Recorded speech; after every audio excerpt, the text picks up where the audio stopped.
Hey, salut tout le monde! Salut!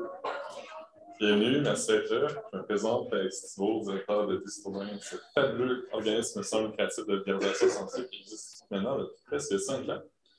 Aujourd'hui, thématique panel docteur, on va adresser la santé, la place des citoyens dans les projets de recherche en santé. Pour les nouveaux, les non-initiés de Distrobrain. Distrobrain, c'est quoi le concept? C'est dans le fond des événements thématiques mensuels de vulgarisation scientifique. 4 présentations de 12 minutes, la nature des projets de recherche, présentation de concepts scientifiques qui se veulent accessibles, démocratiques et surtout plaisants. Donc, juste pour mettre un peu dans le contexte du Distrobrain, comment ça a grandi, faire une petite mise à jour des derniers développements, on est à le 5e événement à Sherbrooke. On en a fait 3 à Montréal cette année déjà, à partir de septembre. On est donc à la 8e soirée de présentation déjà. Ça fait pas mal de sacrées programmations. On a donné 2 formations. On a publié 4 épisodes de podcast et on a fait 2 événements en collaboration avec la Jointe d'organisation scientifique de Sherbrooke. Un événement au parc Jean-Cartier, un événement au Musée de la nature et des sciences. Donc, c'est notre 16e activité à partir de septembre déjà. Il faut dire, moi, je fais ça temps plein et j'ai pas du fun. Donc, merci. Ça fait à peu près 400 participations en tout et partout. Donc, vraiment, merci encore pour votre participation, ceux qui étaient, et aussi pour ceux qui sont ici ce soir. Donc, pour un rappel, ce soir, on a une collaboration avec le groupe MPX Sévois, pour, entre autres, par le biais du comité patient partenaire du Centre de recherche du CHU. Du coin. Donc, je suis CHUS, Centre hospitalier national de Sherbrooke et thématique santé. Donc, on va commencer avec la première présentation. On va avoir une enquête après la deuxième pour vous donner le temps de vous désaltérer, de dégourdir, poser des questions en privé. Ouais. Donc, on commence avec Philippe Saint-Martin avec une présentation qui s'intitule L'Odyssée du corps humain dans l'espace. Philippe Saint-Martin est étudiant à la maîtrise en sciences de l'activité physique, désirant faire partie de la prochaine génération de professionnels en aérospatial au Canada. Rien de moins. Il s'intéresse au déconditionnement musculaire en microgravité dans l'optique d'optimiser les entraînements physiques des astronautes pour les missions spatiales de longue durée. Let's go, on va y arriver à Mars. Par ces diverses indications, l'étudiant Philippe vise toujours à se rendre plus accessible, de rendre plus accessible la science au grand public. Donc, j'invite à se présenter, puis on va écouter sa belle présentation. Bonsoir à tout le monde. Je m'appelle Philippe Saint-Martin, comme il l'a dit, étudiant à la maîtrise en sciences de l'activité physique à l'Université de Sherbrooke. J'ai fait aussi mon bac en kinésiologie à l'Université de Sherbrooke. Et je m'intéresse étrangement, si on veut, au domaine spatial, donc tout ce qui touche aux astronautes, mais aussi, comme je l'ai expliqué, aux personnes vieillissantes. Là, j'avais une petite musique de Star Wars qui partait ici. On ne l'aura pas. Mais vous comprenez le principe, c'est comme une obligation quand on parle de l'espace, il faut mettre ça au début. Si vous avez, en fait, je vous parle aujourd'hui de l'Odyssée du corps humain dans l'espace. Ça peut peut-être sonner quelques cloches. En fait, l'Odyssée fait référence à l'Odyssée de l'espace, qui est un film que vous avez peut-être connu. En fait, dans ce film-là, ce qu'on voit, c'est un astronaute qui s'entraîne de façon vraiment rigoureuse, qui est vraiment, c'est important pour lui. Et en fait, ce qu'on ne sait pas, c'est qu'il s'entraîne pour éviter le plus possible de déconditionner. En fait, l'astronaute il a été toujours habitué à vivre avec l'effet de la gravité et du jour au lendemain, on lui enlève cet effet-là. Et donc, tout devient très facile, comme se déplacer. Il n'y a plus besoin d'utiliser ses muscles de façon continue pour se déplacer d'un point à l'autre. Juste une petite poussée, une petite tape, quoi que ce soit, ça devient très, très, très facile. Et ça, c'est un problème. En fait, ce qu'on voit, c'est qu'il y a plusieurs systèmes du corps humain qui vont déconditionner dans un contexte d'alitement prolongé ou dans un contexte spatial comme ici. Quand on parle de différents systèmes, on parle par exemple du système cardiovasculaire ou du système musculaire. On va s'intéresser principalement au musculo-squelettique. Il y a un petit décalage, mais c'est pas plus grave que ça. En fait, on parle de perte de force et de masse musculaire dans le système musculo-squelettique. Pour bien comprendre, il faut revenir à la base. En fait, si vous et moi, on veut gagner en force musculaire et en masse musculaire, on va dire qu'on se met sous charge. Sous charge fait référence en fait à on va augmenter des charges, donc des poids, pour gagner en force et gagner en masse musculaire. Et plus on en met, évidemment, plus on gagne en force et plus on gagne en masse si plein de paramètres sont respectés. Mais du jour au lendemain, si on enlève tout ça, ben on va perdre aussi nos acquis. En fait, on va revenir un peu à la case départ. Mais minimalement, vous devez toujours supporter votre poids corporel à cause de l'effet de la gravité. Ce qui arrive, dans certains cas, assez particulier, c'est que la personne n'a plus à porter son propre poids corporel, et c'est entre autres le cas des astronautes, mais aussi des personnes qui sont alitées. C'est ce qu'on appelle un déchargement musculaire. Donc, ce qu'on voit en apesanteur, c'est, comme je l'ai dit, l'astronaute n'a plus besoin d'utiliser ses muscles autant qu'avant pour se déplacer, et donc il va déconditionner. Puis si vous êtes pas papa ou maman comme dans la petite vie, ben, quand vous allez vous coucher le soir, vous n'utilisez pas non plus vos muscles. En fait, la force de gravité qui est habituellement de la tête vers les pieds se retrouve, si vous dormez sur le dos, du plan frontal vers le dos. Et donc, que vous ayez beaucoup de muscles ou non, vous dormez dans la même position et vous ne les utilisez pas. Ça, encore là, c'est un problème. La beauté du domaine spatial, c'est qu'ils ont développé plusieurs contre-mesures. Contre-mesures, c'est des méthodes, des techniques pour ralentir ce déconditionnement-là. Si on parle, par exemple, du système cardiovasculaire, on a développé des contre-mesures, par exemple le sodium, juste avant de revenir sur Terre, qui permettent de garder un volume plasmatique, donc un volume de sang, et de maintenir la tension artérielle. Le pharmacologique pour le osseux ou le digestif. Mais chose étrange, c'est que l'activité physique, oui, on s'en sert pour le musculo-squelettique, mais elle a un effet sur tous les autres systèmes, autant le système nerveux, autant le système cardiovasculaire. C'est probablement la meilleure contre-mesure qu'on a actuellement et qui va avoir un effet sur tous les systèmes. En fait, là, j'ai parlé de contre-mesure, j'ai dit, OK, on protège quand même certains systèmes, on ne les protège pas totalement. Et le problème avec ça, c'est que ça ne va pas aller de mieux en mieux. Ce que je veux dire par là, c'est qu'on parle de plus en plus d'aller vers la Lune, en fait, de retourner sur la Lune et même d'aller vers Mars. Ce que ça implique, bon, là, j'ai essayé de garder ça à l'échelle. La distance entre la Lune et la Terre, on la voit ici. Et si on clique, Mars est à quelque part ici. On parle d'un vol spatial de 2 à 3 ans. 2 à 3 ans, il n'y a jamais personne qui a fait ça. En fait, en ce moment, on parle d'à peu près 6 mois de vol spatial. Et là, ça, c'est la base de mon projet de maîtrise, en fait, le projet auquel je vais parler un petit peu plus tard. On perd au niveau musculo-squelettique de la force et de la masse, mais drôlement, on ne les perd pas à des rythmes pareils et pas à une même amplitude. Ce que je veux dire par là, c'est que la force, on la perd plus rapidement et de façon plus importante que la masse musculaire. Et au final, quand on a de la misère à réaliser une activité de la vie quotidienne, ce n'est pas parce qu'on n'a pas assez de muscles, c'est généralement parce qu'on n'a pas assez de force.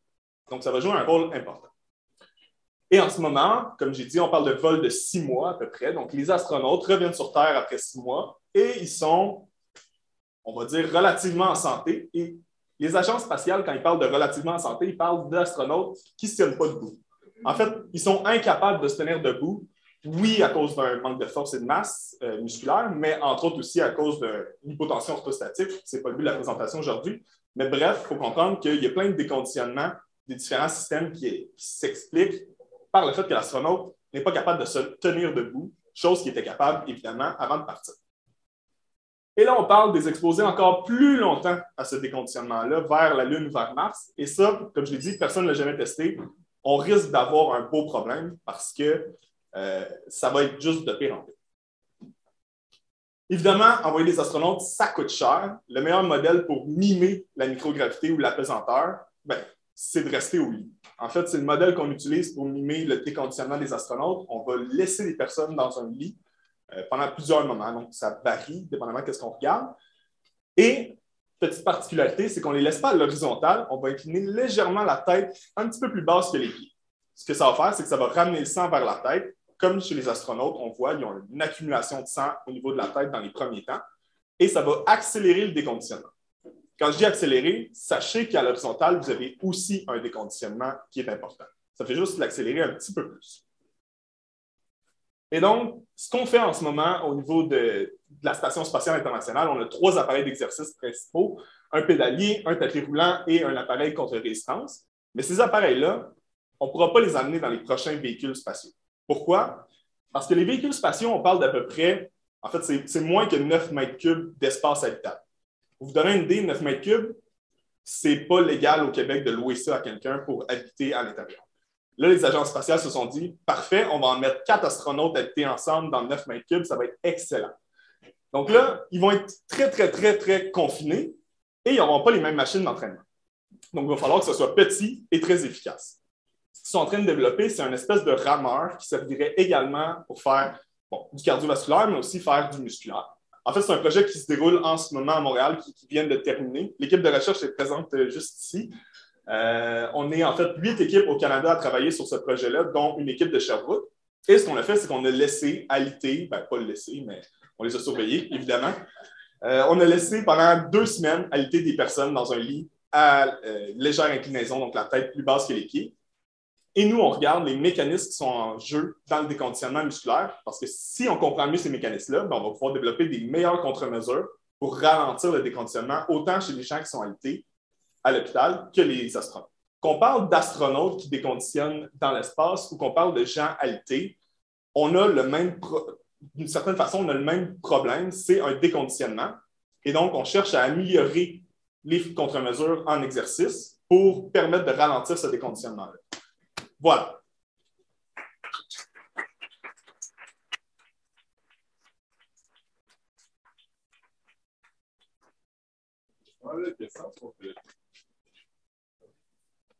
Oui. Les personnes qui ont été alimentées, de quel âge comparatif Oui, en fait, ça va dépendre dans les études. Généralement, de façon générale, c'est des personnes assez jeunes. Par contre, ce qui se passe à Montréal, c'est des 55 à 65 ans. Donc, c'est quand même assez rare les études qui ont pris des personnes aussi âgées. Puis au final, c'est sensiblement ce qu'on voudrait. C'est un peu ma critique de ces études-là. C'est qu'ils vont prendre des personnes qui non seulement ne représentent pas les personnes âgées qui sont hospitalisées, mais ne représentent pas non plus les astronautes. Donc, l'étude à Montréal, 55 à 65 ans. Les résultats devraient sortir bientôt, donc je vous invite à rester à l'affût. Voilà. Le moyen de contrer ça dans l'espace, c'est d'amener des exercices physiques. Les astronautes sont des personnes qui sont qualifiées, souvent sont continuées par la maladie. Comment ça va être transférable? La question. Oui, en fait, l'idée, c'est, j'ai parlé de contre-mesures en exercice physique pour les astronautes et on se demande comment ça va être transférable aux gens qui sont alités et qui déconditionnent dans un lit d'hôpital, par exemple. Comment on peut transférer ça? Parce que c'est ça. En fait, c'est transférable dans la mesure où les protocoles d'entraînement sont assez similaires et développer des machines, comme par exemple, je parlais d'un espace restreint comme le rameur. Bien, la réalité d'un lit d'hôpital, c'est un espace restreint également. C'est un espace qui ne permet pas des gros équipements, qui permet peut-être aussi que la personne ne quitte pas le lit. Donc, dans certains cas, c'est par exemple un pédalier qui va être mis sur le lit d'hôpital. C'est entre autres une équipe de Sherbrooke qui fait ça au CHU. C'est un pédalier qui est mis au bout du lit d'hôpital et la personne peut pédaler pendant qu'elle est alitée, donc sur le dos. C'est entre autres fait dans les traitements d'hémodialyse. Donc, c'est possible de le faire. Il faut juste penser. Puis, en fait, le domaine spatial nous permet ça, nous permet cette curiosité intellectuelle de développer. En fait, c'est rendu une obligation. Puis après ça, on peut le transférer peut-être au système de santé en disant, ben là, nos astronautes, ils ont ça. Est-ce que nos personnalités pourraient avoir ça aussi? Dernière question? Est-ce qu'il n'y a pas d'exercice physique? Il y a pas d'exercice physique, est-ce qu'il y a des médicaments qui ont été testés pour ralentir? Oui, il y en a eu, je peux vous dire. Exactement qu'est-ce qu'ils font, puis je ne pourrais pas vous dire qu'est-ce qu'ils font. Nous, on ne se spécialise pas dans les médicaments. Actuellement, c'est vraiment l'exercice physique qui prône sur toutes les différentes contre-mesures. Il y a eu aussi, autrement que des médicaments, il y a eu d'autres façons, en fait, comme par exemple de se faire une espèce de garrot au niveau de la cuisse. Sensiblement, ce que ça fait, c'est que si on bloque le sang, ben, c'est un peu comme en ce moment, moi, mon sang, il s'en va dans mes jambes. Il y a de la difficulté à revenir, ben, ce mécanisme-là, on peut le simuler d'une certaine façon. Actuellement, les astronautes ne prennent pas énormément de médication. Donc, probablement que c'est efficace à un certain point, mais si on veut être capable de bouger en revenant sur Terre, la meilleure façon, c'est probablement de bouger pendant qu'on est dans l'espace. Donc, la médication peut faire un effet, mais jusqu'à quel point? On a une question en ligne? Non? On va inviter la personne à l'arrière peut-être pour plus tard. On va passer à la deuxième présentation. Merci beaucoup, Philippe. Donc, Vincent, il disait qu'il y a fait un recyclage à partir du canon classique vers les microbes. Je n'ai pas trop compris. Les bactéries, hein, c'est ça? Oui. Donc, ancien étudiant ou canon classique, Vincent Daniel-Girard, une petite présentation intitulée Des bactéries au service de la médecine, point d'interrogation, développement d'infection. Circonstance en circonstance, ça fait maintenant 3 ans que je travaille sur la production de cellulose bactérienne destinée au domaine médical, un parcours éclectique pour une personne éclectique. Donc, je laisse faire la révélation. C'est ça que je fais. Merci. Bonne chance. Bonjour à tous. Donc, aujourd'hui, je vais vous présenter, je vais vous parler de bactéries, mais au service de la médecine. C'est quelque chose qu'habituellement, on n'entend pas toujours parler parce qu'habituellement, la médecine, ça sert plutôt à tuer les bactéries. Non.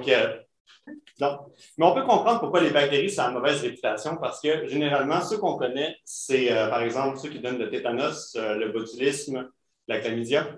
Donc, on peut comprendre qu'ils ont une mauvaise réputation, mais en même temps, leur mauvaise réputation vient en même temps du fait que ceux les plus connus sont aussi celles qui rendent le plus morts. Donc, on peut comprendre ça.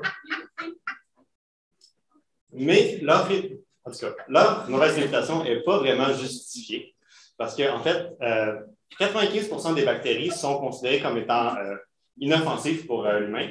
Puis en fait, dans ce 95%-là, la majorité, là, le 5% qui reste, la majorité, c'est qu'il faut vraiment, vraiment en mettre beaucoup là, pour que ça soit nocif.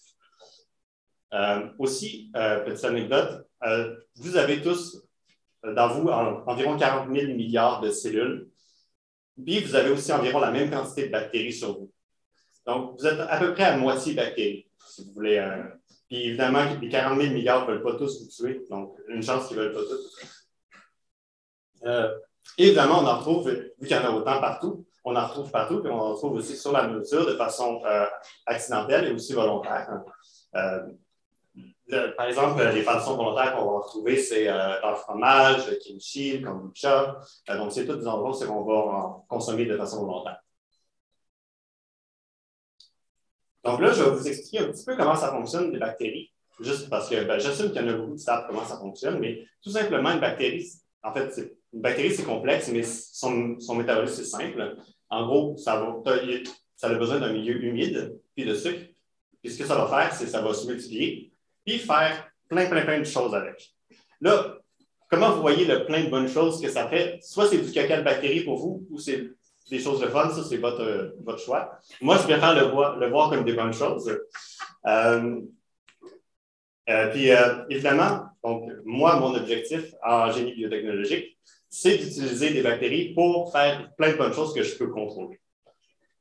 Donc, évidemment, je vais revenir sur le kombucha tantôt parce que c'est là-dessus que je travaille. Moi, je travaille sur en fait, un des produits du kombucha qui est un des produits qui, actuellement, qui n'est pas désiré par les personnes qui produisent du kombucha. Est-ce qu'il y en a ici qui en ont déjà fait du kombucha? Il y en a beaucoup, je le savais. Je connais ma dévote là-dessus.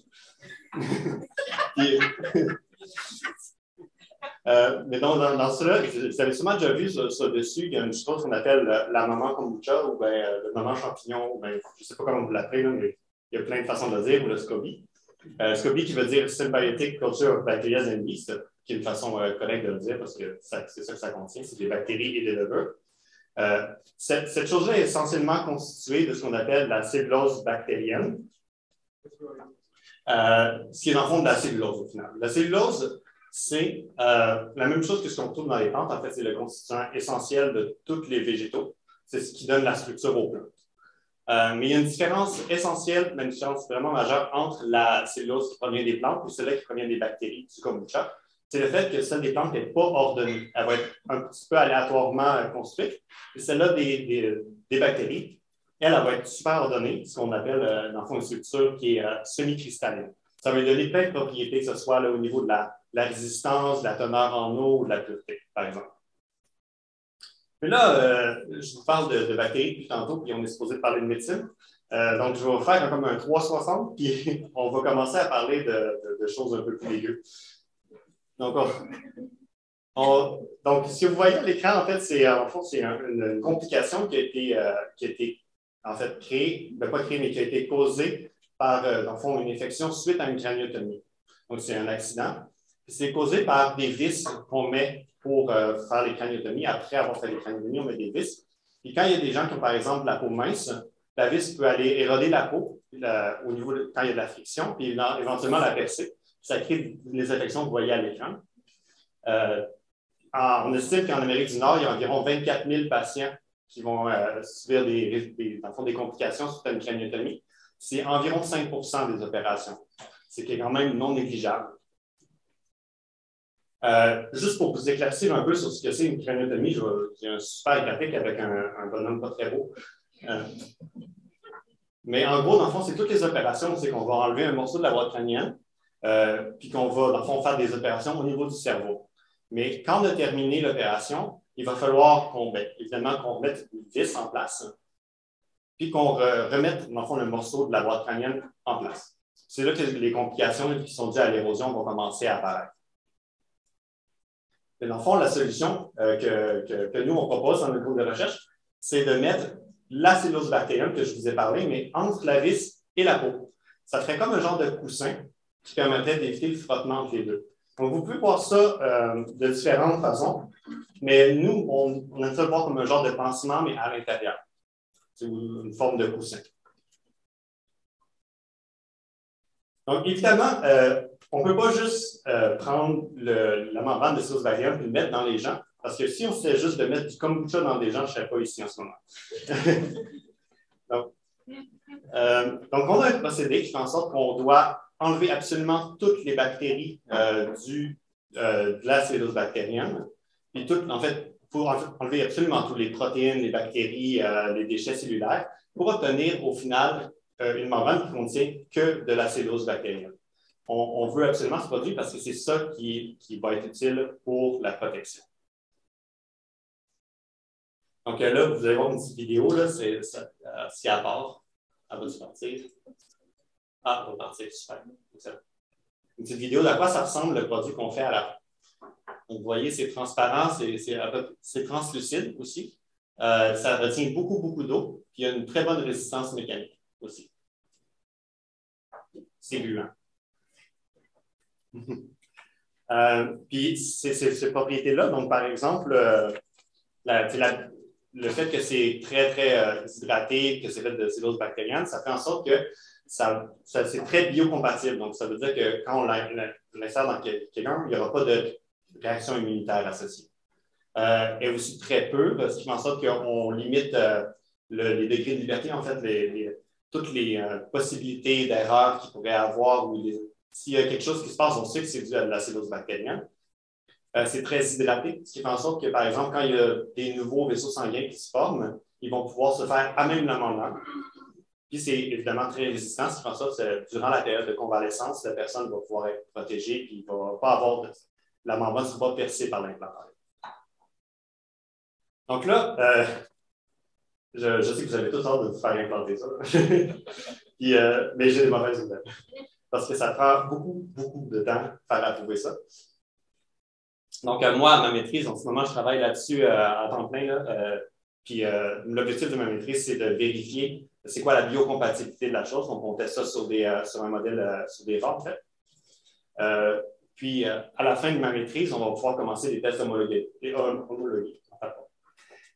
qui vont permettre d'être approuvés par Santé Canada. Et éventuellement, dans quelques années, on espère qu'il va pouvoir avoir cette membrane-là disponible sur le marché pour protéger les patients.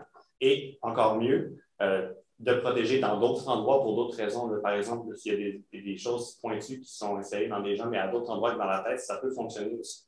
Donc, merci beaucoup de m'avoir écouté. Est-ce qu'il y a des questions? Donc, je ne bougerai pas de la question. Oui. Donc, la question, c'est est-ce que ça se désintègre dans le corps? Est-ce que ça reste là? C'est une super question en passant. La réponse, c'est que ça reste là. Ça ne peut pas être dégradé par le corps humain, mais essentiellement, vu que c'est 99% de cellulose, non, c'est 99% d'eau et 1% de cellulose, ça devient comme un échafaud pour créer des nouveaux tissus. Donc, ça reste là, mais au final, ça ne paraît pas. Quand ça se fait comme résorber par le corps. Donc, ça ne se fait pas dégrader, mais résorber plutôt. Ça ne pourrait pas servir à remplacer des disques dans la colonne? Si ça pourrait servir à remplacer des disques dans la colonne, probablement pas, non. Non. C'est vraiment comme une solution temporaire parce que c'est essentiellement juste de l'eau. C'est une membrane résistante qui contient de l'eau, mais voilà. C'est quoi la durée de vie et dans le sens que ça dure? Ouais. La durée de vie de la membrane, donc la question c'est c'est quoi la durée de vie? On ne sait pas. On ne sait pas encore c'est quoi la durée de vie. On sait que c'est en bas d'1 an, mais puis c'est en haut de quelques semaines. Donc, mais on ne sait pas exactement encore si c'est des expériences qui doivent être faites. Ouais. Donc, la question, c'est est-ce que ça pourrait être utilisé pour le traitement des grands brûlés? C'est ça? Mais la réponse à ça, c'est oui, puis c'est déjà utilisé pour ça. Donc, il y en a déjà, c'est déjà disponible, puis nous, on fait des recherches plus au niveau à l'intérieur. Oui, on a une question en ligne. Oui, c'est comment cette hypothèse d'utiliser cette membrane-là a été vue? OK. Donc, la question, c'est d'où est-ce que cette hypothèse-là d'utilisation de la membrane est venue? En fait, ça vient de cliniciens du CHU qui ont des problématiques à cause de ça. On a des ORL puis des neurochirurgiens qui ont posé cette problématique-là parce qu'ils voyaient, dans le fond, beaucoup de récidives à des craniotomies, par exemple. Okay. Donc, la question, c'est est-ce qu'il y aurait d'autres, dans le fond, domaines ou avancées cliniques, dans le fond, d'autres endroits où on pourrait l'utiliser, c'est ça? On a eu en théorie, ça peut être utilisé n'importe où dans le corps. On a vu, dans le fond, plutôt des personnes qui ont proposé que ça peut être utilisé au niveau de la mâchoire pour protéger, pour faire comme un coussin au niveau des opérations de la mâchoire. Mais, dans le fond, il y a évidemment beaucoup d'autres. Si c'est juste clinique, la question, dans le fond, n'importe où il y a des endroits qui peuvent être piquants quand on fait des implants, bien, on peut mettre cette membrane-là entre. C'est comme un intercanal, ça va venir protéger. Mais sinon, en clinique, je n'ai pas d'autres avis. Donc, la question, c'est, dans le fond, dans la vidéo, on a vu que la membrane est à peu près grande comme ça, là. Elle est à peu près 10 cm. Mais est-ce que c'est ça qu'on implante chez les gens? Puis la réponse, c'est ça va dépendre. Ça va être une membrane que, mettons, quand on va la produire, on va pouvoir la découper, la mettre à la grosseur qu'on veut. Les plaques, par exemple, peuvent atteindre cette dimension-là. Donc, on pourrait mettre des disques de cette grandeur-là. Mais pour la plupart des opérations, ça serait plus petit. Excellente question. Et la question, c'est quoi, comment on purifie la cellulose, c'est quoi le niveau de pureté? Essentiellement, on purifie à l'aide d'une base. Donc, on va faire l'hydrolyse basique. Donc, ça va venir détruire les cellules, détruire les trucs, puis dans le fond, tout détruire ce qu'il y a à l'intérieur. Puis avec tout simplement des changements d'eau, on est capable d'enlever la majorité des produits. Le niveau de pureté, on ne l'a pas encore vérifié parce que c'est difficile de mesurer la pureté de la cellulose, mais on sait que ça va être en haut de 99 % probablement. Ben, pas mal certain que ça va être en haut de 99 %. Quand il faut enlever les dernières petites choses qui peuvent rester attachées à la cellulose, ceux-là, il faut les enlever parce que souvent, Santé Canada n'aime pas ça quand il y a d'autres petites choses collées avec ton produit. La question, c'est est-ce qu'il y a des risques de complications? C'est une excellente question. On ne sait pas encore s'il y a des risques de complications. Il y a des études qui montrent que l'insertion de cellulose dans le corps n'entraîne pas de complications. Mais là, encore là, il faut que nous-mêmes, on le vérifie avec la cellulose bactérienne. On s'attend à ce qu'il n'y ait pas de complications. C'est pour ça qu'on dépense de l'argent pour faire des tests parce qu'on sait c'est quoi déjà les résultats un peu. Parce que si on ne savait pas les résultats qu'on va dépenser à coût de 5 000 $, ça serait de l'argent gaspillé. Donc, ouais. Merci pour la présentation. Merci beaucoup. On enchaîne avec le bloc de nos fameuses présentatrices, comme tout façon partenaire du centre de recherche du centre hospitalier de l'Université de Sherbrooke. OK. On commence avec Catherine Wilhelmy qui va nous faire une présentation sur le partenariat patient en recherche clinique et une plus-value. Au cours des 15 dernières années, elle a agi à titre de consultante pour un organisme à but non lucratif international qui s'appelait Planetary, qui offre une certification dans l'approche centrée sur les personnes, sur le plan personnel, à travers diverses expériences. Elle a été notamment aidante naturelle à domicile pour sa mère, puis pour son conjoint, et a vécu l'épreuve de 3 cancers en 18 mois quand même. En novembre 2018, elle a traversé le miroir et est devenue elle-même patiente. Elle a été diagnostiquée d'un gros crâne, donc vous avez compris, un cancer triple négatif. 9 mois de traitement actif se sont avérés nécessaires pour éradiquer cette bête. En janvier 2019, elle se joint au comité stratégique patient partenaire du CHUS. CHU, et depuis avril 2020, elle coordonne le partenariat patient pour cette organisation.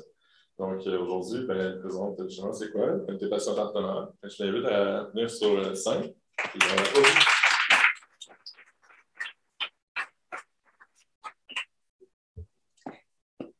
Y en a-t-il qui ont déjà été malades?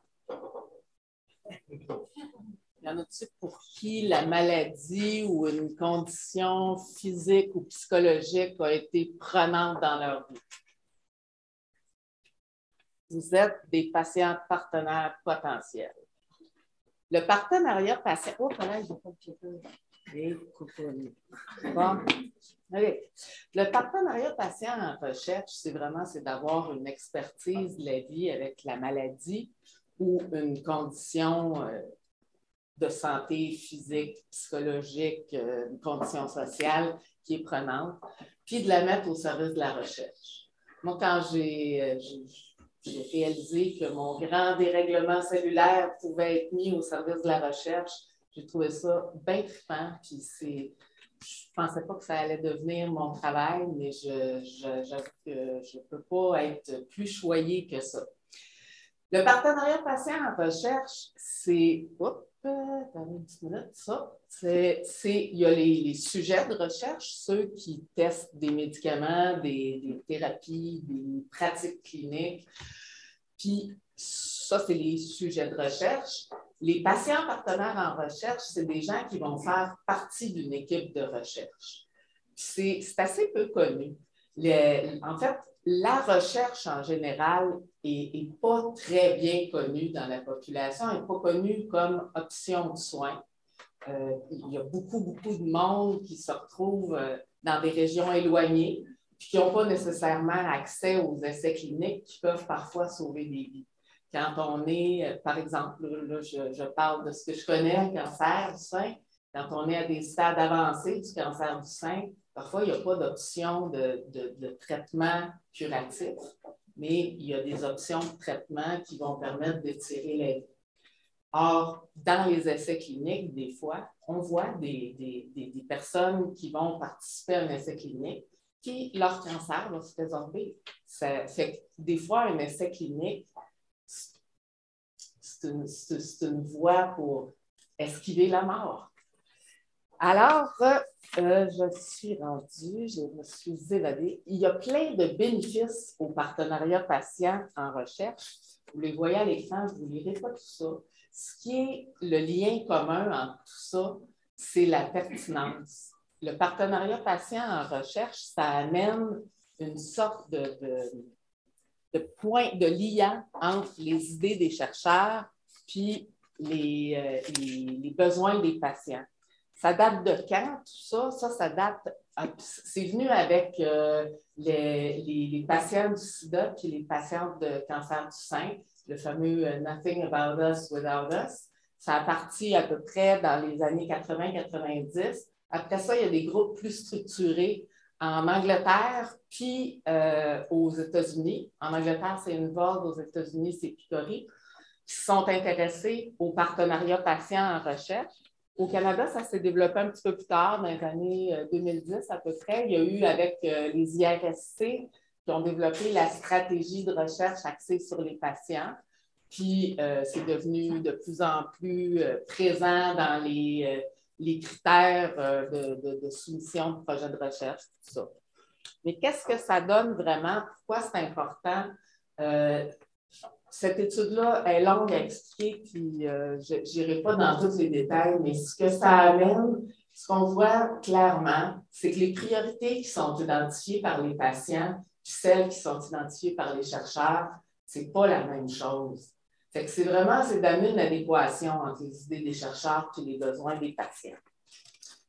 En Angleterre, où ça fait quand même 30 ans qui s'organisent là-dedans, c'est eux autres qui sont les plus avancés. Il y a quand même, sur le terrain, ce qu'ils observent, c'est que le partenariat patient, ce n'est pas super bien connu. C'est pas super bien structuré, c'est pas tout le monde qui a la même définition, c'est pas tout le monde qui fait ça pareil. Ça fait des expériences qui sont super bonnes d'un côté, puis bien poches d'un autre. Fait que Nous autres, ce qu'on pense au Centre de recherche du CHU, c'est que plus on va impliquer tous les patients dans la recherche, puis plus on va les mettre dans des positions où ils ont un pouvoir d'influence pour faire changer les choses, plus ça va amener cette pratique-là sur le terrain, puis ça va en faire quelque chose qui va marcher. Si on regarde, par exemple, au Centre de recherche du CHU, le conseil scientifique, au niveau du conseil scientifique, on siège sur le conseil scientifique, puis on relève directement du directeur scientifique. L'année dernière, on a influencé qu'il y ait un critère concernant l'inclusion de patients partenaires dans les projets de recherche, qu'il y ait des points qui soient attribués à ça, puis qu'il y ait des patients qui fassent partie des jurys de sélection des concours. S'il n'y a pas d'incitatif pour le faire, ça ne se fera pas. On est tous des humains, puis souvent, le patient partenaire est assez mystérieux. Puis quand on regarde la première rencontre entre un chercheur et son patient partenaire, c'est un peu comme quelqu'un qui va aller faire un saut en tandem, en parachute la première fois. Le chercheur, il a l'expertise scientifique. Le patient, il a l'expertise liée avec la maladie. Puis le patient, il freak. Parce que moi, la première fois qu'on m'a proposé d'être sur un projet de recherche, je me dis, qu'est-ce que je vais aller faire là? Je ne connais rien là-dedans. Puis le chercheur me regardait, puis ben là, je ne sais pas trop qu'est-ce que je vais te faire. T'es-tu chercheur? Non. Fait il y a une rencontre au début qui est bizarre, qui est étrange, mais tout ce que ça prend dans le fond, là, la base, c'est qu'il faut avoir confiance l'un dans l'autre. Il faut avoir confiance chacun dans son expertise, il faut être ouvert, il faut être prêt à essayer des affaires. Je me souviens l'année dernière, quand le concours a été lancé, il y a un chercheur qui m'a approché parce qu'il voulait avoir une patiente partenaire en cancer du sein triple négatif. Ce que j'ai eu, mais il ne savait pas, lui. Il se met à me parler de cette affaire-là, puis du fait comment est-ce que c'est épouvantable, toutes les statistiques de survie poche, puis que c'est vraiment horrible, puis qu'il faut vraiment chercher là-dessus parce que hey, c'est 20% du monde qui survivent à 5 ans. Fait que, à un moment, je l'écoutais, puis il y avait vraiment quelque chose de trippant parce que le cancer du sein triple négatif, il n'y a pas beaucoup d'options de traitement. Puis quand il y a une récidive, ben, c'est très proche. Puis, ce qu'il proposait, lui, c'était une avenue de prévention de récidive. Wow! Fait que quand il a fini son pitch de mort, là j'ai dit, ben, je l'ai, ta patiente de partenaire, c'est moi. Là, il est venu blanc, là. Mais blanc, là.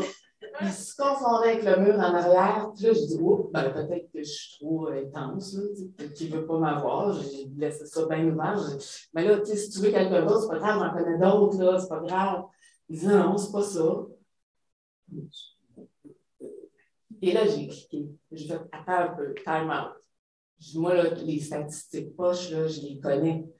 Puis, tu sais, si je m'implique en recherche, c'est parce que je veux travailler avec toi, je veux t'aider à trouver. Je veux être là, je veux faire partie de ça. Puis ça amène tellement d'emprise sur quelque chose. Le cancer, je ne mets pas d'emprise dessus. Je suis juste chanceuse d'avoir survécu à cette affaire-là. Mais ce qui se fait en recherche, je peux faire quelque chose, je peux amener mon input, je peux amener l'angle mort que les chercheurs n'ont pas, la vie avec la maladie. Moi, j'ai une expérience de ça, fait que je peux amener mon point de vue. Là, je me suis vraiment égarée, mais c'est pas grave. Alors, ce qu'on fait au centre de recherche au niveau du partenariat patient, on agit à 2 niveaux vraiment. Il y a le comité stratégique patient-partenaire qui travaille au niveau de la structure, des incitatifs. Je vous disais tantôt, on a réussi à faire inclure un critère sur le partenariat patient. Bien, ça, c'est le comité stratégique qui fait ça. Puis les patients qui s'impliquent en recherche comme tel, bien là, on a une vision assez ouverte de ça. Ils peuvent être à toutes les étapes de la recherche. Ça dépend du fit entre le chercheur et son patient. Parce que, là, j'ai fini d'avancer, ça va arrêter de me mêler. Le patient et le chercheur qui vont travailler ensemble sur tout un projet de recherche, s'il n'y a pas de fit, c'est comme dans n'importe quelle équipe, si tu as ton coéquipier, le temps est long en pépite. Mais bien souvent, ce que je vous disais tantôt, que moi j'ai vécu, avoir le pouvoir d'influencer la recherche, ça amène un high assez intéressant. Puis toutes les découvertes qu'on fait, nous autres, j'apprends des affaires sur les NK cells, les T cells, puis tout ça, qu'est-ce que ça fait, puis qu'est-ce que ça vient faire, puis c'est fun à mort, c'est des affaires que j'aurais jamais su autrement. Puis, tu sais, des fois, je regarde mon frère médecin, j'y parle d'affaires que, hein, c'est quoi ça? Et c'est moi qui lui ai expliqué c'est quoi la theranostique. C'est capoté, c'est cher. Puis, on a aussi des jeunes qui s'impliquent en recherche, mais ça, tantôt, Nathalie va vous en parler. Il y a toutes sortes de façons de s'impliquer en recherche. Ça peut aller la simple relecture d'un formulaire de consentement. Les formulaires de consentement qui sont faits en recherche, on ne comprend rien. On a l'impression de lire un contrat d'assurance en 2 points. Fait que, comme patient, on peut amener une certaine vulgarisation. Il y a un projet de recherche où je suis impliquée. C'est compliqué à mort le concept qui est développé, mais les 2 patientes, on a eu une idée, hey, c'est comme une prise puis une plug, puis en tout cas, bon, je vous épargne les détails, là, mais on a amené un niveau de vulgarisation du concept qui était développé qui va permettre aux patients qui vont arriver là-dedans de comprendre, tu sais, ils donnent leur corps à la recherche. Peuvent-tu comprendre que c'est dans quoi ils s'engagent? Une autre affaire aussi, dans un formulaire de consentement, il peut-il y avoir une case quelque part qui permet aux patients qui participent à la recherche de dire ben moi, j'aimerais ça recevoir le papier scientifique ou une vulgarisation de ce qui va être ce que vous allez trouver. Et la vulgarisation de ce qui va être trouvé, s'il y a un patient qui a été impliqué dans tout le processus, même si c'est compliqué, à la fin, il va avoir compris quelque chose. Puis il va être capable de vulgariser puis d'amener les connaissances acquises ailleurs, en dehors du cercle des initiés. Puis c'est même qu'à un moment donné, la recherche va être moins mystérieuse, puis elle va moins faire peur à tout le monde, puis on va peut-être faire augmenter le taux de participation à des essais cliniques. Il n'y a pas de raison qu'on soit si bas dans les taux de participation à des essais cliniques. Puis quand on regarde les facteurs qui font que les gens débarquent, ils ne comprennent rien, c'est trop compliqué, on leur en demande trop. Mais s'il y a des patients qui sont impliqués en amont, dans le design des recherches, le design des recherches va peut-être permettre, là je pense que j'ai trop dit, va permettre que le design des recherches permette de recruter plus de monde du film.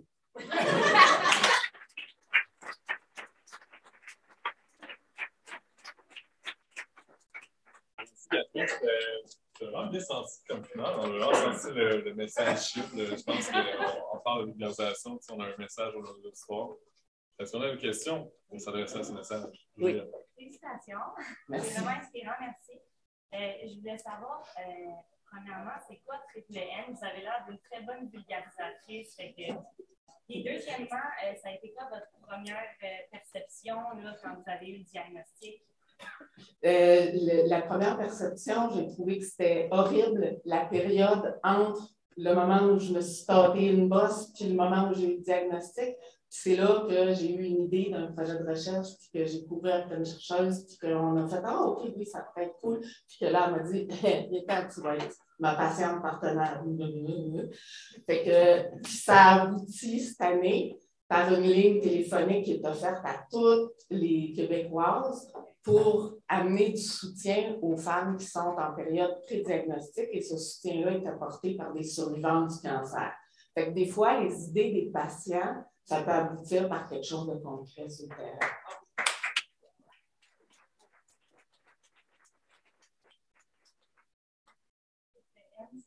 Triple négatif, c'est Nathalie va l'expliquer tantôt, mais c'est un cancer du sein qui n'a pas les récepteurs habituels.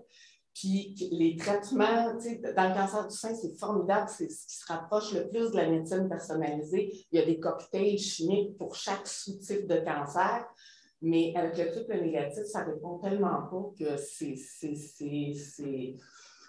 on lance un char d'assaut, 3 bombes atomiques, puis on espère que ça va faire le temps. Question aussi? Merci énormément pour votre présentation. C'est extrêmement pertinent. Je suis tout à fait dans le processus actuellement de développer un projet. C'est un projet qui est un peu plus mécanistique, qui est fondamental. Je discutais avec une personne qui travaille sur les patients partenaires, puis on avait de la difficulté à vraiment cerner le rôle du patient partenaire dans un projet qui n'est pas un essai clinique et où le formulaire d'information de consentement, qu'on soit bien, mais autrement, où est-ce que, comment le patient partenaire peut s'impliquer? C'est super intéressant comment on implique des patients dans des sujets, des projets de recherche qui sont très fondamentaux ou qui sont loin du clinique. Bien, le patient partenaire, s'il est intéressé, si vous êtes capable d'expliquer c'est quoi le bénéfice, pourquoi vous courez, qu'est-ce que vous cherchez en bout de ligne, là?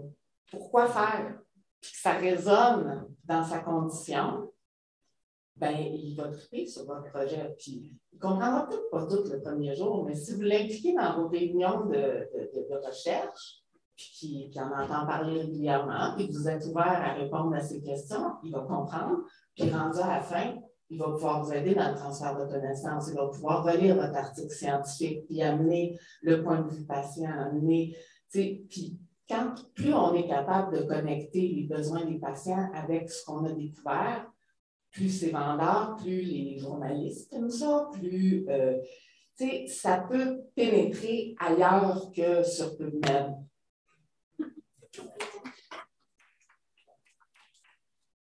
Encore le temps pour parler. Je ne sais pas Question. Merci beaucoup pour ton expérience. Moi, je travaille sur le cancer du sein. Et j'ai une question pour ça. Aujourd'hui, on sait qu'il y a un facteur très important dans le développement du cancer du sein, qui sont les mutations dans les gènes BRCA et BRCA. Il y a beaucoup de parties qui font une séquence de génomique pour savoir si font des mutations. Et c'est le fameux cas d'Angelina Jolie. Il y avait beaucoup de cancer dans sa famille. Et ça fait une ablation préventive. Est-ce que tu as reçu et tu as reçu des mutations? Tu aurais fait une ablation préventive. Est-ce que c'est important que les femmes se fassent une ablation préventive si elles savent qu'ils sont. Je pense que c'est un choix qui est super personnel. Moi, la question, est-ce que les femmes qui ont la mutation génétique BRCA1 ou 2, est-ce qu'ils devraient se faire enlever les seins de façon préventive? Je pense que c'est assez personnel. Chacun, je ne peux pas dire que moi, avant d'avoir le cancer du sein, je ne l'aurais pas fait. Avec un cancer du sein triple négatif avancé, stade 3B, je l'aurais probablement fait. Si tu aurais su avant, tu aurais fait le cancer. Si je l'avais su avant, peut-être pas. Je ne sais pas. La question ne m'a pas été posée, puis je n'ai pas d'antécédent dans ma famille de ça. Fait que c'est une affaire, ça, qui arrive avec le cancer, c'est tu sais, quand on l'a pas, quand c'est pas concret qu'on va mourir, c'est quelque chose de lointain et très abstrait. Quand on est mis face à ça, puis que ça peut arriver de façon imminente, donc il y a plein de réflexions qui se font avec un autre point de vue complet. J'ai des jeunes enfants. Je les amenais à la majorité, je les aurais fait enlever les seins. J'ai ma fille qui est en âge de faire des bébés, je veux voir mon petit-fils ou ma petite-fille, je les aurais fait enlever, ça me dérange pas. Merci. Vous avez une question, Daniela? Ok, vous t'avez dit, Est-ce qu'il y a des endroits où on peut, comme un espèce de bassin de patients partenaires avec qui on est capable de communiquer? Là, je sais que c'est archi, mais. Bien, nous autres, on essaye de rassembler des patients partenaires. Il y a 6 axes au centre de recherche, là, des patients partenaires qui sont touchés par les réalités des différents axes de recherche. On a un certain bassin de patients partenaires. Puis on travaille aussi au niveau provincial avec l'unité de soutien. Il y a une communauté de pratique de patients partenaires en recherche. Je suis co-leader de ce groupe-là. Puis on veut avoir plus de patients partenaires. Il y a sur le site de l'unité de soutien, il y a quelque chose qui s'appelle l'espace proximité, puis on veut en faire une espèce de répertoire de patients partenaires. Puis moi, je rêve au jour où on pourrait faire un genre de Tinder. Mais non, mais pour vrai, qu'il y ait des patients partenaires avec des profils X, mon intérêt pour la recherche, c'est telle affaire. Le chercheur, il cherche tel type de patient, il y a tel type de projet. Ah, ça m'intéresse. Non, ça ne m'intéresse pas. Puis, il me semble qu'il faut faciliter les ponts entre les chercheurs et le public, puis démocratiser la recherche. Il y a tellement de monde encore qui pense, ah, moi, je ne veux pas être un de laboratoire, les big pharma, puis moi, je t'en dis parce que j'ai eu de la recherche. Donc, il ne faut pas l'oublier non plus. Sinon, ça va faire plaisir de faire le point de recherche pour les patients. Juste à contacter, on va mettre en contact, ça va faire un grand plaisir. Donc, peut-être une mini-dernière question, juste pour la répéter pour les gens. Vous avez un volet comme mère ou père aidant, que vous allez vraiment sur les lieux des traitements pour soutenir les personnes qui ont le cancer. Est-ce qu'il y a un volet soutien aidant? Il y a un projet de recherche à Montréal là-dessus. C'est des pères aidants, c'est des survivants du cancer qui accompagnent les patients dans toute la trajectoire clinique. Il y a une recherche, Marie-Pascale Pomé, sur PubMed, là, vous allez trouver plein d'articles là-dessus. C'est efficace, ça marche bien. C'est difficile à rentrer dans le milieu clinique, par exemple. Les cliniciens sont frileux à ça, les trucs de confidentialité, la peur que les patientes se mettent à poser des diagnostics ou à donner des conseils cliniques, alors que c'est vraiment pas ça. Les patientes qui s'impliquent dans ce genre d'affaires-là sont formées, sont encadrées, puis c'est pas là qu'on va. On va dans le partage on a été là. Oui, parce que pourtant, en fait, c'est comme ami, toutes les personnes aidantes, par exemple, ceux qui souffrent de la schizophrénie vont aller surtout aider les gens qui viennent de diagnostiquer, alors qu'en recherche plus comme santé, c'est moins présent. La même dont je vous parlais, Marie-Pascale Pomé a fait une étude sur les amputés, des amputés accompagnés par des pères, puis des non accompagnés. Il y a plein de bénéfices psychologiques. Et même dans les douleurs, les manques fantômes, là, les patients qui sont accompagnés avec des pères, les douleurs fantômes sont beaucoup moindres que l'autre groupe. Il y a beaucoup d'avantages à ce niveau-là. Bon, je m'en fous.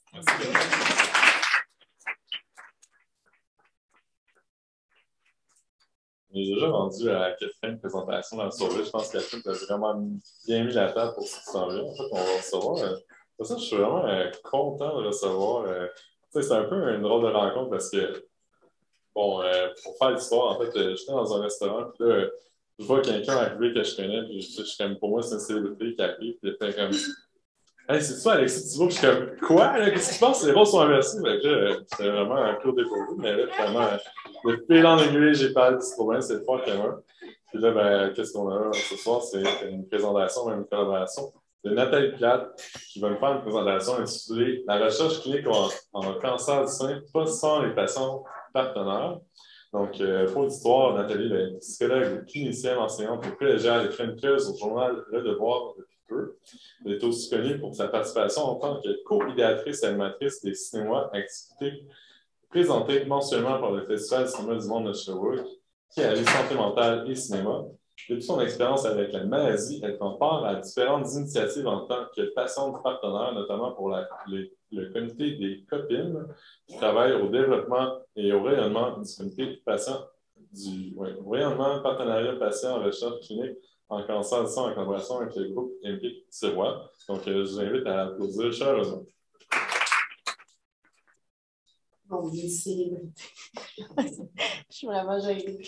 Catherine, c'est comme impossible de lui résister, en fait. Si je suis ici aujourd'hui, bon, ben, entre autres à cause de la recherche, vous allez comprendre pourquoi. Mais si je suis ici en train de vous parler de partenariat patient, c'est grâce à Catherine qui est comme un peu une politicienne quand elle se met à parler de partenariat patient, on a toujours envie d'embarquer dans ces choses.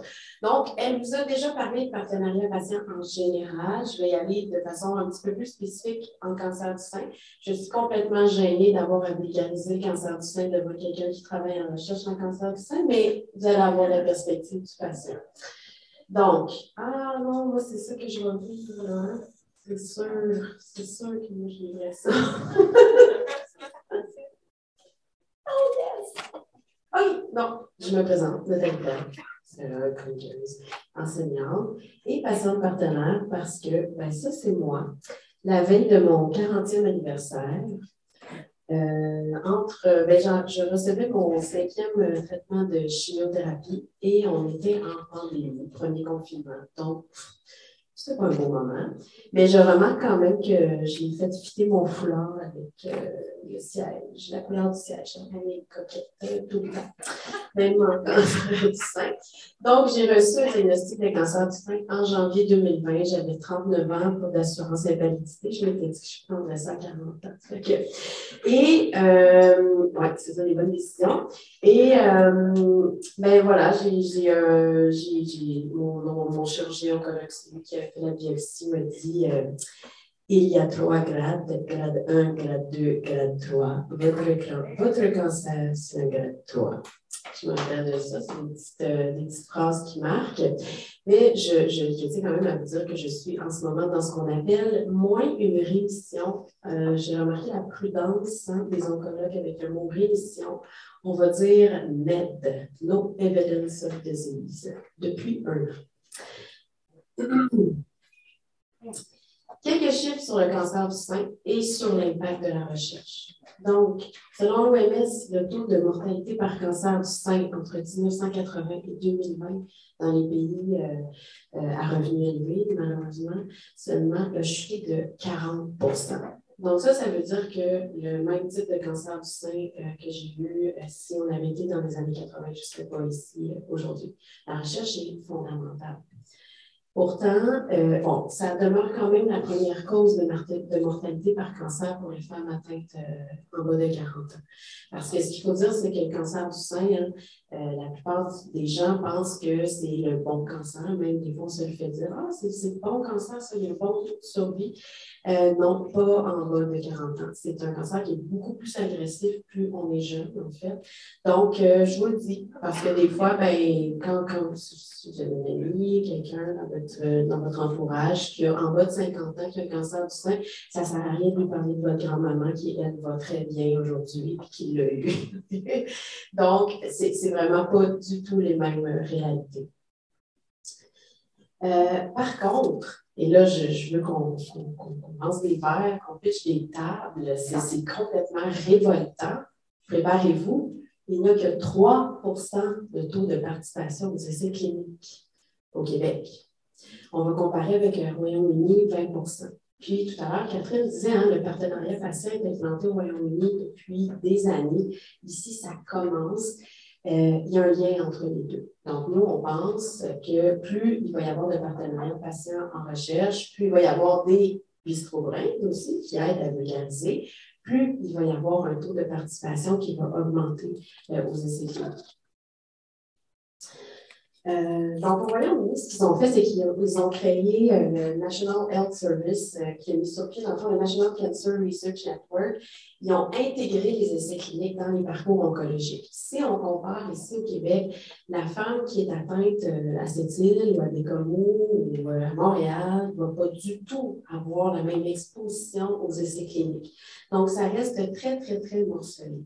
Il y a quelques groupes, notamment le groupe McPhee-Sirois, vous voyez le petit logo, c'est vrai que nous, on travaille, le comité des copines, on travaille avec eux, c'est un des commanditaires de la soirée, et ce n'est pas la dernière fois que vous allez voir le groupe McPhee-Sirois associé au petit cerveau de Bistro Brain parce qu'on a l'honneur de préparer un événement ensemble qui aura lieu le 26 février prochain, un café scientifique qui va vraiment être dédié à la recherche clinique en cancer du sein. Donc, j'en profite pour faire une petite pub. Donc, le groupe Matrix-Serrois travaille justement à fédérer tout ce qui se fait en morceaux. Hein. Vous entendez ça souvent, on est en silo dans les soins, mais on est aussi en silo dans la recherche, malheureusement. C'est très, très, très relié aux instituts universitaires chacun. Mais dans l'expérience d'une patiente, bien, ça fait toute la différence du monde parce qu'il y a des essais cliniques auxquels on ne va tout simplement pas, on ne se remet pas au courant, finalement. Ah, j'ai cancer du sein pour les deux. Je vois. OK. Alors, mais c'est intéressant quand même parce que ça, c'est juste mon point de vue de patiente qui était la patiente fatigante qui posait des questions. Puis je vois mon oncologue qui reculait, là, puis il s'assoyait dans sa chaise, puis il était comme, OK, ça va être en début d'une heure, je vais vraiment finir tard. Mais il faisait. Je posais beaucoup de questions parce que c'est important pour moi de comprendre, même si moi je ne suis pas biologiste du tout, je suis psy, j'ai pogné le cerveau à ma mère, mon père est microbiologiste, fait que j'avais eu comprendre. Alors, on va distinguer les types de cancer du sein d'abord par le lieu de la tumeur. Okay? Est-ce qu'il est dans les canaux canalaires ou dans les lobules? Les lobules, c'est un ensemble de glandes qui va produire le lait. Les canaux vont faire circuler le lait. Donc, il y a des cancers, des tumeurs lobulaires ou canalaires. Les plus fréquents sont les canalaires. Il y a le type d'expansion aussi. Donc, il va y avoir des tumeurs in situ, c'est-à-dire qu'ils sont juste dans ce lieu-là, ou infiltrant. Malheureusement, c'est le type infiltrant qui est le plus répandu aussi. Et pour expliquer le triple négatif, on va passer par cette première explication-là. On va aussi les distinguer selon le type de récepteur qu'on va trouver à la surface de la cellule. Donc, les récepteurs, c'est un peu comme des serrures qui vont se faire ouvrir par des clés particulières, puis les clés les plus répandues, ça va être les hormones féminines. Donc, les types de cancers les plus répandus, c'est les canalaires infiltrants hormonodépendants. C'est-à-dire que, par exemple, moi, ma tumeur, c'est ce que j'avais, un beau canalaire infiltrant qui avait déjà commencé aussi à escalader ma chaîne de ganglions lymphatiques parce que c'est ça, il y a le goût d'aller partout. Le cancer du sein, c'est pour ça qui... En fait, c'est à ça qu'elle est due la mortalité, c'est qu'il reste très peu longtemps un cancer du sein. Ça devient rapidement un cancer généralisé. Puis quand on dit grade 3, c'est juste avant ce qu'on va appeler le stade 4, qui, lui, en fait, implique le fait qu'il y a des métastases qui sont ailleurs, dans les os, le foie, le poumon. Donc, c'est ce qui tue, malheureusement, dans ces cas-là. Donc, il y a 3 types de récepteurs. Récepteur à l'estrogène, récepteur à la progestérone et récepteur à une protéine HER2. Et à chaque récepteur, dans le fond, quand on va faire la pathologie, la biopsie, puis qu'on va regarder comment la tumeur, les cellules sont composées, on va être capable de fournir un traitement. Donc, par exemple, moi qui ai terminé mes traitements actifs, je prends maintenant un traitement qui s'appelle de l'hormonothérapie et qui me rend très ménopausée. Et donc, il ne faut jamais me contrarier. Tout va bien. Okay? J'ai très chaud, souvent. Mais ça diminue de beaucoup le risque de récidive de mon cancer. Et ça, c'est une des grandes avancées en recherche en cancer du sein. Le HER2, quand on trouve un récepteur HER2, dans le fond, ça va être pendant la chimiothérapie, on va donner un autre cocktail qui s'appelle le R certain et qui va beaucoup aider. Le triple négatif, c'est celui qui n'a aucun de ces récepteurs-là. Donc, c'est le cancer, donc Catherine en a super. Donc, c'est pour ça qu'on va dire qu'il y a une résistance au traitement. C'est parce que les traitements qu'on connaît, on n'arrive pas à savoir. Parce que dans le fond, ces récepteurs-là, une fois que la clé est rentrée, ça, je ne l'ai pas dit, ce que ça va faire, c'est que ça va favoriser la réplication cellulaire. C'est que moi, dans le fond, ma tumeur se servait de l'estrogène et de la progestérone pour se répliquer beaucoup. Ensuite de ça, vous en avez parlé, il y a l'existence des mutations génétiques, BRCA, BRCA1, BRCA2 aussi. J'allais parler d'Angelina Jolie, vous l'avez déjà fait.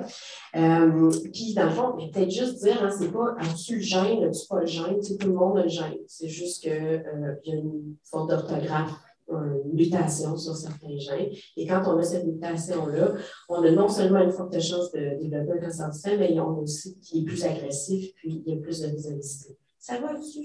J'arrive-tu à rendre ça pas si pire? Yes! Super! OK. Il y a aussi l'agressivité de la tumeur. Ça, c'est avec un test qu'on appelle le KI67 où on va colorer les petits fils à l'extérieur de la cellule cancéreuse. Puis, on va sortir un chiffre en pourcentage. Donc, moi, par exemple, c'est 95%. Donc, sur 100 cellules, j'en ai 95 qui étaient en train de se répliquer. Ça veut dire. Mais ce qui est le fun, c'est qu'à la fin de la chimiothérapie, il y en avait 3 sur 100. Et là, je vais reprendre la voix du chirurgien oncologue. Ça, c'est une tumeur en train de l'annoncer. Ça, c'est le fun à entendre.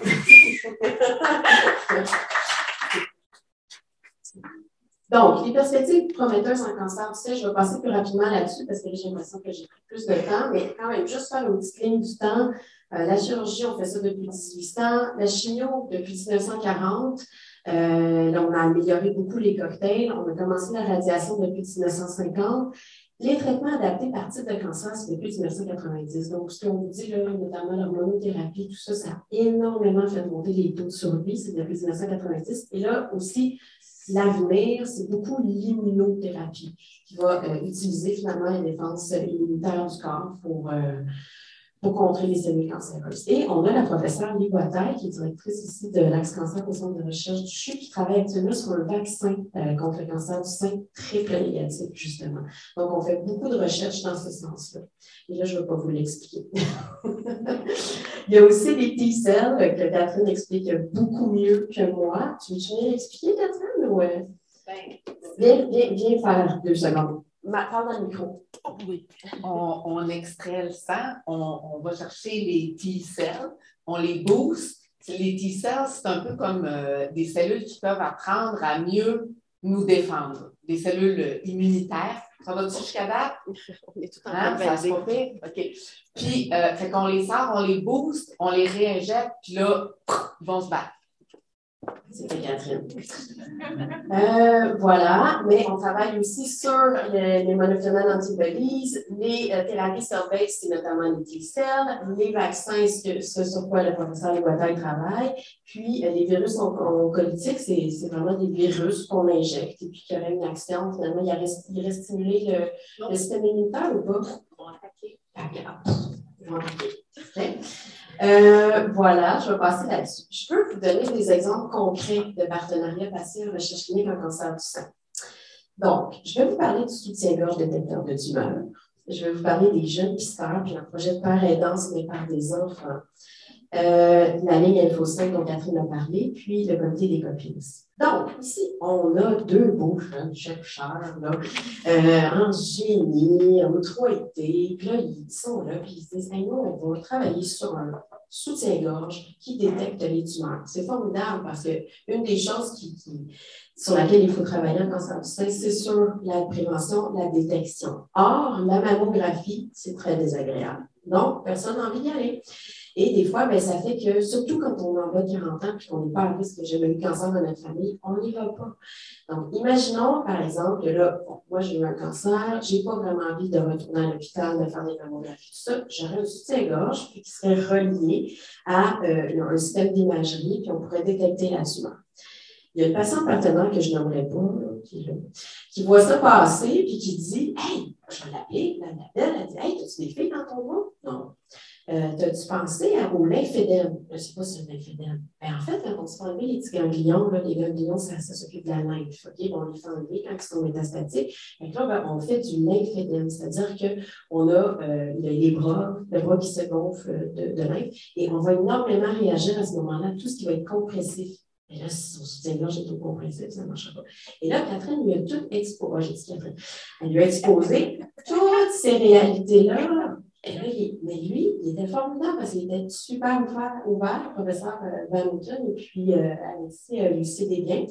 Et ça allait aussi, quand vous vous demandiez tout à l'heure comment les utiliser, les patients partenaires. Souvent, c'est juste comme qu'est-ce que tu as à nous raconter sur la condition. Et là, tout de suite, on écoute puis on prend plein de notes. Parce qu'il y avait aussi les salles d'essayage, par exemple. Au début, il y avait 2 endroits. Ils disaient, bon, on pourrait le faire à l'hôpital, on pourrait le faire dans un laboratoire. L'hôpital, on n'a pas envie d'y aller. Là, c'est la psychologue qui va parler. Ça s'appelle le post-trauma. On n'a pas envie d'aller à l'hôpital. À chaque fois qu'il faut que j'aille à l'hôpital, je me trompe parce que je dissocie à quelque part sur la 610 puis je me ramasse souvent à l'hystérie avant de réaliser alors je m'en allais à l'hôpital. Hein? Puis c'est pas parce qu'on n'est pas brillant, ça s'appelle des réminiscences post-traumatiques. Donc, Catherine a suggéré que ce soit dans un autre endroit que l'hôpital. Mais ça, c'est toutes des manières, finalement, d'avoir de la rétention dans nos essais cliniques. Hein. Ça a quand même des impacts assez majeurs. Bon, le comité des copines, c'est ce à quoi on travaille, Catherine et moi. On est en train de créer des outils, justement, pour favoriser l'implantation de comités de patients partenaires à la grandeur du Québec. Pour que quand il y a une patiente qui a envie de redonner à la recherche, à partir de zéro, bien, après avoir une trousse d'implantation, comment on fait ça un comité de patients partenaires, comment on peut se réseauter avec les centres universitaires le plus proche. On est en train de travailler là-dessus. Et ce qu'on vise, c'est ça, c'est le rayonnement et l'accessibilité aux essais cliniques. La ligne Info5, Catherine nous en a parlé un tout petit peu, mais c'est vraiment formidable. Trouve une bosse, t'appelles à ce numéro-là, c'est une survivante du cancer du sein qui ne traite pas. Et moi, je dis souvent, le simple fait que tu sois en vie, ça fait 90% de la job. Après ça, le reste, bon, ils ont été formés, j'en ai donné une formation en tant que psy sur l'écoute, qui est justement dans laquelle on ne va pas aller, parce que c'est souvent la crainte des chercheurs et des cliniciens, c'est que les patientes ils vont se donner des mauvaises informations. Ça se peut. Hein? Ça se peut qu'on ne donne pas exactement la bonne information, mais ce n'est pas d'abord ça qu'on fait. On apporte une espèce de soutien qui ne se transmet pas si tu ne l'as pas vécu. C'est tout si simple que ça. Donc, actuellement, cette ligne-là fonctionne et il y a un projet de recherche dessus. Je fais juste un petit aparté. En fait, quand les femmes appellent, on leur demande au début, sur une échelle d'1 à 10, mettons, là, comment vous vous sentez là, dans votre niveau d'inquiétude? Les femmes, ça plug 15 sur 10, 11 sur 10 et plus. Puis, à la fin de l'appel, on leur redemande, c'est toujours en bas de 5, 3, 4, 5. C'est vrai ce qu'elle dit, ça marche. C'est vrai ce que je dis. Voilà, donc c'est un premier projet de recherche initié par une patiente. Nous, on est très, très fiers de ça. C'est dans sa tête à elle que c'est né. Voilà, on a tout ça. Et ça, c'est le comité des jeunes pisteurs. Donc, ce sont les premiers patients partenaires qu'on appelle enfants partenaires. C'est particulièrement cher à mon cœur parce que lui, c'est mon fils, Colin. Puis lui, c'est le fils de Catherine. Donc, ils ont agi en tant qu'enfants patients partenaires, donc, ou enfants partenaires parce qu'ils n'étaient pas nécessairement des patients. Par exemple, ils ont travaillé sur un projet de théranostic avec Nicolas Cachevert qui est en génie aussi. La théranostic, c'est quoi? Eux-mêmes, ils sont capables de nous l'expliquer, puis ils ont 10 ans, mais c'est la contraction entre le mot thérapeutique et diagnostic. Donc, Cachevert, il travaillait sur un casque échographique pour les tumeurs au cerveau, puis qui avait quand même qui aurait un effet thérapeutique. Les enfants l'ont conseillé pour que le casque n'effraie pas les enfants. Ils l'ont conseillé sur un paquet d'autres choses aussi. Et leur plus beau projet, tant qu'à moi, qu'on est en train de faire, qui est avec le docteur Claude Cyr en pédiatrie, puis Marjolaine Landry, qui est professeure en soins infirmiers. Et c'est eux qui ont eu l'idée. Mais on ne dit pas, on ne fait pas un groupe de pères aidants pour les enfants dont un des parents a eu le cancer. Parce que 3 de ces enfants-là ont eu un parent avec le cancer. Pour que, tu sais, on leur dise, ta mère va perdre ses cheveux, ça va avoir une petite boîte, ça va être un petit peu bizarre, mais t'inquiète pas, ça repousse, bon, blablabla. Nous, on pleure à chaque fois qu'ils nous en parlent. Et parce qu'on trouve ça très, très beau. Et la question de recherche qui est sortie de leur tête, parce qu'ils ont travaillé vraiment dès la phase conceptuelle, sont accompagnés par le Dr. Cyr. Leur question, c'est les enfants, ils se disent-tu la même chose entre eux que quand les adultes sont là, les adultes, notamment les parents? Et c'est la question de recherche qu'ils ont, qu'on trouve vraiment très intéressante. On bête que non, ils ne se disent pas la même chose. Parce que, oui, Catherine, tu veux-tu venir prendre une conférence? Pour identifier les besoins. C'est pour identifier les besoins. Hein? C'est ça. c'est pour identifier mieux les besoins des enfants dont un parent est atteint de cancer. Donc, voilà. Puis, à la fin, j'avais une petite vidéo ici, mais il n'y a pas de son. Mais en fait, je voulais finir la soirée là-dessus parce qu'on est au vocabulaire et qu'on peut dire des mauvais mots. Fait que, quand j'ai fini mes traitements, je suis allée en Colombie-Britannique. Puis, j'ai crié fort, fort, fort devant une montagne. Fait que je vais faire le son ici, mais je ne vais pas crier. Okay? On va faire du doublage. Es-tu capable d'être parti, Alexis, ou bien c'est trop compliqué? Ça fait 3 secondes et quart. Parce qu'au fond, tout ça, c'est pour qu'il y ait plus de femmes qui sont en mesure de faire ça. On va peut-être. OK, on est patient. Partenaire. OK, je vais faire du doublage. Là, j'ai crié, là, je dis ah, ah, ah, ah, ah, ah. Puis là, j'ai crié Fuck you, cancer! Yeah! Voilà!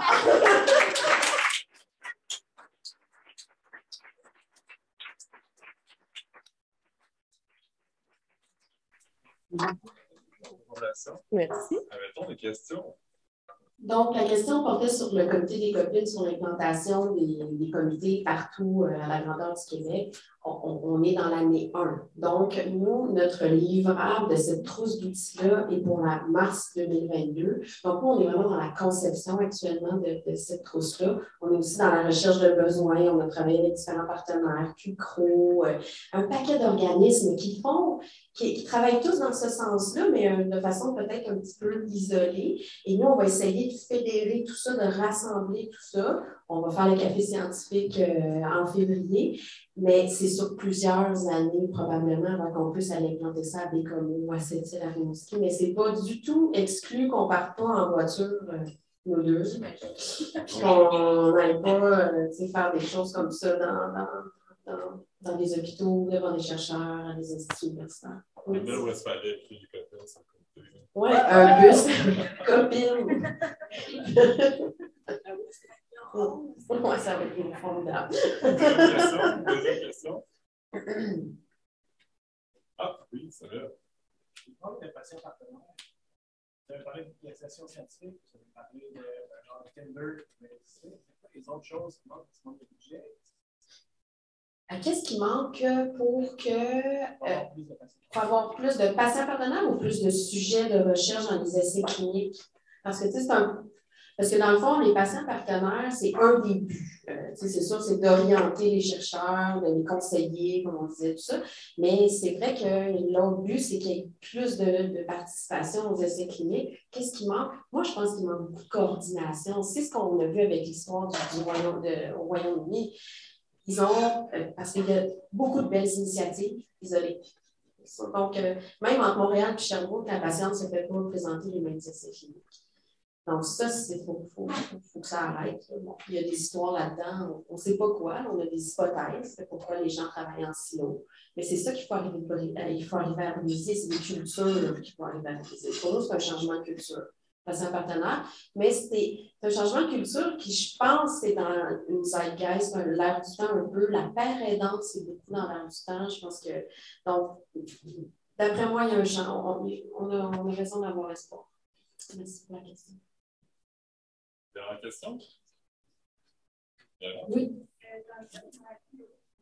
OK, donc la question concerne les maladies neurodégénératives, puis l'aspect qui est un peu négatif là-dedans. Puis la question, c'est est-ce que si on impliquait des patients partenaires, on pourrait amener un aspect plus positif? Là, vous parlez dans l'accompagnement donc, de patients. Donc, c'est plus une question clinique parce que ce qui est important de comprendre, c'est qu'il y a des patients partenaires en clinique, donc c'est-à-dire qui pourraient être pairés avec une personne atteinte de maladies neurodégénératives, pardon. Puis, le partenariat patient dont on parle aujourd'hui, c'est le partenariat patient en recherche. Donc, nous, est-ce qu'on peut faire une recherche sur une initiative comme celle-là, qui serait de pairer des patients partenaires qui ont des maladies neurodégénératives avec d'autres nouveaux patients et d'évaluer les impacts, finalement, ou d'avoir une autre question. Des fois, la question, c'est d'évaluer les impacts. Des fois, c'est comme la question des jeunes, c'est non, on dit la même chose, les jeunes. La question venait du fait qu'Antoine, le fils de Catherine, et mon fils Colin, on joue ensemble. sans se dire, oh mon mère, on a cancer. Tu sais, souvent, c'est nous autres, là, les drama queens, qui sont comme, on va juste dire des choses. Puis, eux autres, on jouait ensemble, on jouait à des jeux vidéo et on parlait d'autres choses. Et à un moment donné, de façon tout à fait anodine, ils se sont parlé du moment où on n'avait pas de cheveux ou du moment aussi ou ça. Et c'est juste très longtemps après qu'on a su qu'il y avait eu cette conversation-là. Puis là, ils ont fait, mais penses-tu qu'on allait parler de ça devant toi? C'est tout à fait logique parce que nous, on est fragilisés, ils nous protègent, là, les enfants à ce moment-là. Donc, c'est à partir vraiment donc, de leur expérience que cette question-là de recherche est arrivée. Puis le docteur Cyr, lui, il adore ça. Là. Quand c'est pas adulto-centré, comme il dit, lui, il adore ça. Donc, voilà, je me suis un peu égarée face à ta question, mais est-ce que ça a répondu quand même? L'idée, c'est de faire un programme de père aidant, je pense, qu'après ça, de voir si on peut impliquer les patients aussi au niveau de la recherche, une question de recherche. Dernière question?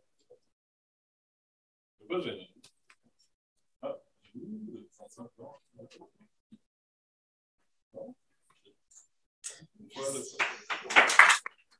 ben, comme Nathalie l'a dit, j'aurais compris, on fait une collaboration notamment pour un autre projet, le 26 février, qui est un café scientifique qui va avoir lieu. Ce qu'on a le droit de dire, c'est comme public, c'est de l'information sensible, confidentielle, ouais, qu'on peut dire, ça va être au couvent sur la rue Galt, dans le coin de notre cité.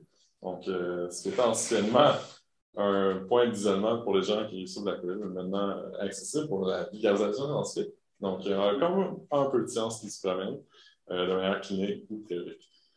Donc, pour le mot de la fin, en fait, on vous invite encore une fois à poser vos questions. On a encore du temps ici. Là, soyez vraiment pas gênés pour poser et échanger vos intérêts, vos curiosités à nos présentateurs et présentatrices. Maintenant, c'est le mot de la fin, donc je vais en profiter pour remercier tout le monde qui est ici présent, le public, les présentateurs, présentatrices, l'équipe du BOC. Merci au service, hein, quand même. Good job, je pense qu'on peut le voir.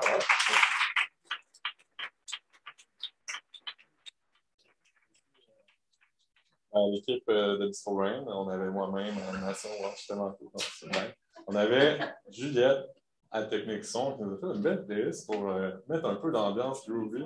C'est pas fini, on va avoir encore un peu d'ambiance bien groovy, bien Discovery. On avait aussi à l'accueil Yann et Julie, et également à la technique en streaming, multifonction, technique, audiovisuel, Marie-Claudel Leblanc. Donc, merci à vous d'être là. C'est vraiment intéressant de vous avoir.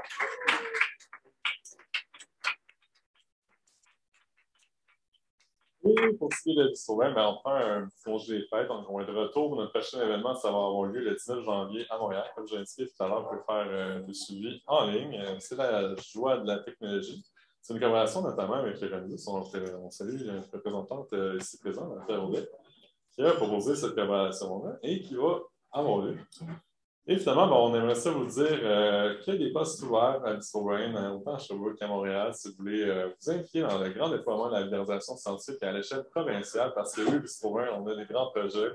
Ben, juste venir nous faire un petit jasette à la fin de la soirée, ça me fait un grand plaisir. Il y a vraiment de la place pour une force de chacun, chacune.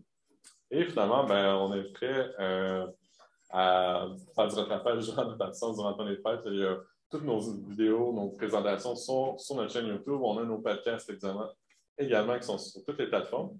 Et ben, là-dessus, je demanderai juste une dernière photo officielle avec tous les présentateurs et les membres de l'équipe à l'avant. Sinon, je vous souhaite une très bonne soirée. Merci d'avoir été là.